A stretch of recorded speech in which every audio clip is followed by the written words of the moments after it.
Vamos a continuar con la parte número 2 de metabolismo. En esta parte veremos lo que es la cinética enzimática y todo lo que la compone.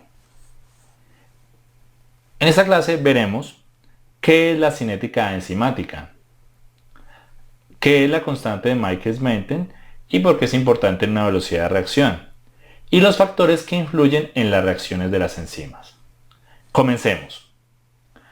Cinética enzimática, definámosla. Es aquella que estudia las velocidades de las reacciones químicas que son catalizadas por las enzimas. A medida que aumenta la concentración del sustrato, aumenta la velocidad de reacción. Miremos. Tenemos lo siguiente. En esta parte de acá podemos ver la energía de activación de la concentración del sustrato y la velocidad de reacción. Entonces, vamos mirando cómo va aumentando. Hay un momento en el cual al aumentar la concentración del sustrato se hace constante con la velocidad de reacción. Entonces acá sí dice que se alcanza una velocidad máxima. Entonces, es de considerar que en este momento se alcanza una velocidad máxima porque todas las moléculas de la enzima están ocupadas por las moléculas del sustrato, formando complejos ES, manteniendo la velocidad constante, manteniendo y máxima. Entonces, en este punto ocurre eso. Muy bien. Continuemos. La constante Michaelis-Menten. Una forma de estudiar la velocidad de reacción enzimática es calculando la constante de Michaelis-Menten, que se define como la concentración de sustrato para la cual la reacción alcanza la velocidad semimáxima.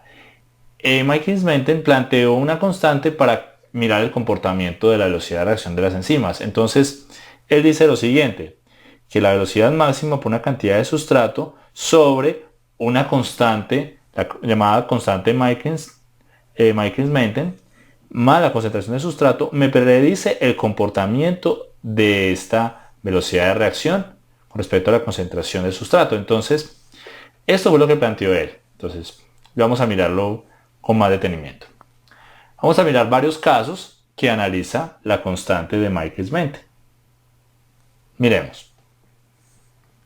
De este grado de afinidad depende la velocidad de la enzima, entonces es de importancia tener en cuenta eso. Constante Michaelis-Menten en ese tipo de reacción. Tenemos esto. Tengo la velocidad correspondiente con la constante Km o constante de Michaelis-Menten. Entonces, miremos que tenemos tres diferentes energías de activación. Entonces, aquí la enzima tiene una diferente velocidad máxima. Miren que esta velocidad es diferente a esta y a esta y a esta. Todas son diferentes. Aunque la Km sea la misma, la velocidad máxima es diferente en las tres. Entonces, ahí podemos darnos cuenta de esto. Muy bien. Por las diferentes energías de activación podemos ver esto. Bien, siguiente gráfico. Analicémoslo. Ahora tenemos la velocidad contra el sustrato. Y miramos que tienen este comportamiento. Supongamos como una especie de hojitas entre las tres. Aquí las enzimas tienen la misma velocidad máxima. Miren que todas llegan al mismo punto. Y diferente Km. Acá el Km es diferente para las tres. Pero miren que se cataliza la misma reacción sobre el mismo sustrato. Miren que acá llegan a este mismo punto. Porque esto es común en las tres. Entonces, ellas llegan y catalizan en el mismo sustrato. Entonces, a esto se le conoce como unas isoenzimas. Entonces, otro comportamiento para tener en cuenta. Miremos a ver. Entonces, acá, el punto que acabamos de mencionar. Ahora, siguiente caso. Tengo la velocidad, unas dos velocidades, pero miremos que las velocidades son diferentes. Entonces, tanto las velocidades de ambas máximas son diferentes y igual forma los Km. Miren que Km de esta es diferente a esta. Entonces, otro caso de otro comportamiento que me puede dar la constante de Michaelis-Menten. Muy bien. Continuemos. Vamos a ver los factores que influyen en las reacciones. Como primero tenemos la concentración del sustrato, seguido de la concentración de la enzima el pH y no puede faltar la temperatura. Estos 4 factores son de mucha importancia en el comportamiento de las reacciones, entonces para que los tengamos muy presentes. Comencemos con el primero. Concentración del sustrato. Al aumentar la concentración del sustrato existen más centros activos ocupados y la velocidad de reacción aumenta hasta que no quedan centros activos libres. Miremos entonces esto. Miren que la velocidad de reacción está aumentando, va aumentando, va aumentando, va aumentando, hasta que se saturan todos los centros activos. En este punto de acá se saturan los centros activos. Entonces, acá se aplica el concepto que acabamos de ver. Entonces, a mayor velocidad aumenta y a mayor se va cerrando los centros activos que están ocupados. Entonces, ese es un comportamiento de gran importancia. Entonces, a más concentración se van cerrando más los centros activos libres. Ahora, la concentración de la enzima. Aumentan y disminuyen en la misma proporción. Miremos entonces. Acá, como podemos ver, tenemos una línea recta. ¿Qué quiere decir esto? Que eso es directamente proporcional. A mayor concentración de enzima, mayor es la velocidad. Cuando voy aumentando la concentración, esta también aumenta en la misma proporción. Y si disminuyo la concentración de la enzima, también disminuye la velocidad de reacción, porque son directamente proporcionales. Entonces es de importancia esto. A mayor concentración, mayor velocidad de reacción. Muy bien.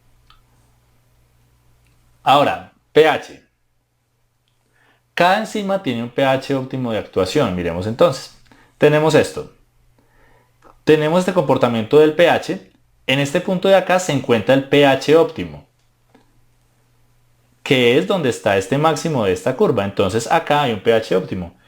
Los valores que estén por encima o por debajo de este valor óptimo provocan un deceso en la velocidad enzimática. Miren que acá decae y de igual forma de este lado. Entonces, miren que acá se produce una desnaturalización de la enzima, puesto que ya no se encuentran en el punto óptimo del pH. Entonces, acá es muy bueno trabajar con la enzima.